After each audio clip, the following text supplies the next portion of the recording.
இந்த வீடியோவில் நம்ம பார்க்க போகிறது ஏலியாஸ், அதாவது ஆஸ் ஸ்டேட்மெண்ட்.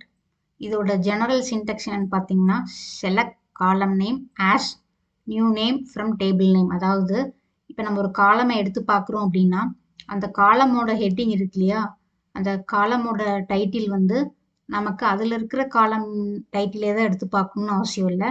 நமக்கு வேணுங்கிற மாதிரி அதோட டைட்டில் நேமை மாற்றிக்கலாம். அதுதான் இதோடைய சின்டெக்ஸு. இதில் வந்து நம்ம பிஜி அட்மினில் யூஸ் பண்ணி பார்க்கலாம். ஓகே, இதுக்கு நம்ம பேமெண்ட் டேபிளே எடுத்துக்கலாம். Select orders from payment table. இப்போ நம்ம இதில் ஏதோ ஒரு காலம் எடுத்து பார்க்கலாம்னு வைங்க. அமௌண்ட் காலம் எடுத்து பார்க்கலாமா? Okay, select amount from payment. So amount காலம் மட்டும் வந்திருக்கு. இப்போ இந்த அமௌண்ட் காலமில் இருக்கிற அந்த டைட்டில் வந்து எனக்கு அமௌண்ட்டுங்கிறது பிடிக்கல. இதை நான் வந்து மணி இல்லைன்னா ப்ரைஸ் அப்படின்னு வச்சுக்கிறேன்னு ஆசைப்பட்றேன்னு வைங்க. இதை நான் நேமை நம்ம மாற்றிக்க முடியும். அதுதான் அந்த ஏலியாஸ். ஆஸ் கொடுத்து இதை நான் ப்ரைஸ் அப்படின்னு மாற்றிக்கிறேன். மாற்றிட்டு ரன் பண்ணால் ஸோ இது பார்த்தீங்களா ப்ரைஸ்ன்னு மாறிடுச்சு. ஸோ இந்த மாதிரி இதனோட நம்ம காலம் நேமை மாற்றிக்கலாம். இதில் தான் மாற்றணும்னு இல்லை, வேர் ஸ்டேட்மெண்ட், குரூப் பை எல்லாத்துலேயுமே நம்ம இது மாதிரி யூஸ் பண்ண முடியும். நான் அதுக்கு ஒரு எக்ஸாம்பிள் காட்டுறேன்.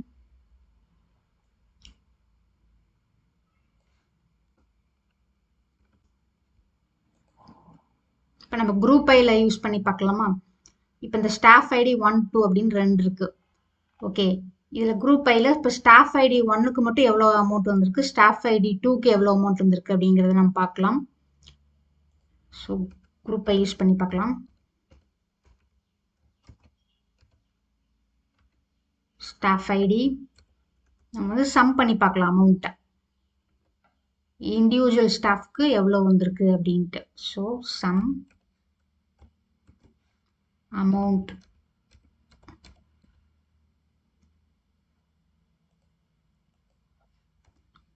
குரூப் ஐயில் வந்து இங்கே வந்து ஸ்டாஃப் தான் போடணும். ஸ்டாஃப் ஐடி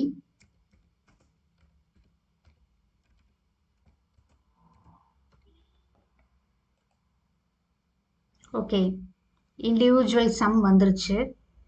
இப்போ நம்ம வந்து இந்த சம்முங்கிறது நல்லால, இது வந்து ஒவ்வொரு ஸ்டாஃப் ஐடியும் எவ்வளோ அமௌண்ட் வந்து கலெக்ட் பண்ணியிருக்காங்க அப்படிங்கிறத இதோட மீனிங். ஸோ இந்த ஒரு நம்ம பிஸ்னஸ்க்கு இந்த வேல்யூஸ்லாம் நம்ம ஒரு பிஸ்னஸ்க்கு காட்டணும் அப்படின்னா சும்மா இப்படி சம் போட்டால் அவங்களுக்கு புரியாது இல்லையா? ஸோ நம்ம டைட்டிலை மாற்றி காமிச்சா அவங்களுக்கு புரியும். ஸோ இங்கே வந்து நம்ம சம்மு அதில் கலெக்ஷன் பை ஈச் ஸ்டாஃப் அப்படி ஏதாச்சும் புரிகிற மாதிரி நம்ம வச்சுக்க முடியும்.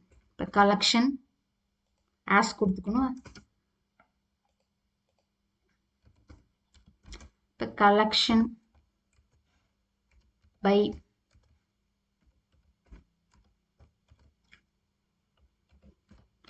ஈச் ஸ்டாஃப் அப்படின்னு கொடுக்கணும்னு வச்சுக்கோங்க. So collection by each staff அப்படிங்கிறது டைட்டிலே மாறிடுச்சு. இந்த ஸ்டாஃப் ஐடியும் போது நம்ம ஸ்டாஃப்னு மாற்றணும் வைங்க. So as staff. இப்போ இதுவும் ஸ்டாஃப் ஐடிங்கிறது ஸ்டாஃப்னு மாறிடுச்சு. ஸோ இந்த மாதிரி நம்ம எப்படி வேணாலும் நம்ம இதோடைய நேமை வந்து மாற்றிக்கலாம், காலமோட நேமை. இதுலேயே நான் ஆர்டர் பை கொடுக்குறேன்.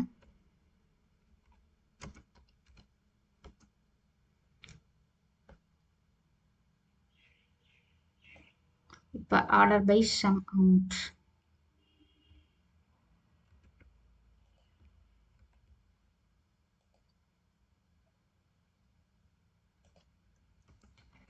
டிசைனிங்கில் கொடுத்து பார்ப்போம், ஏன்னா அது லைனாக தான் இருக்குது. ஸோ அதே மாதிரி மாறி இருக்கு. ஸோ இந்த மாதிரி மோர் காம்ப்ளெக்ஸாக நம்ம எழுதினாலும் கூட இந்த இடத்துக்கு ஏலியாஸ் யூஸ் பண்ணி நம்மளோட காலம் நேமை நம்ம மாற்றிக்க முடியும்.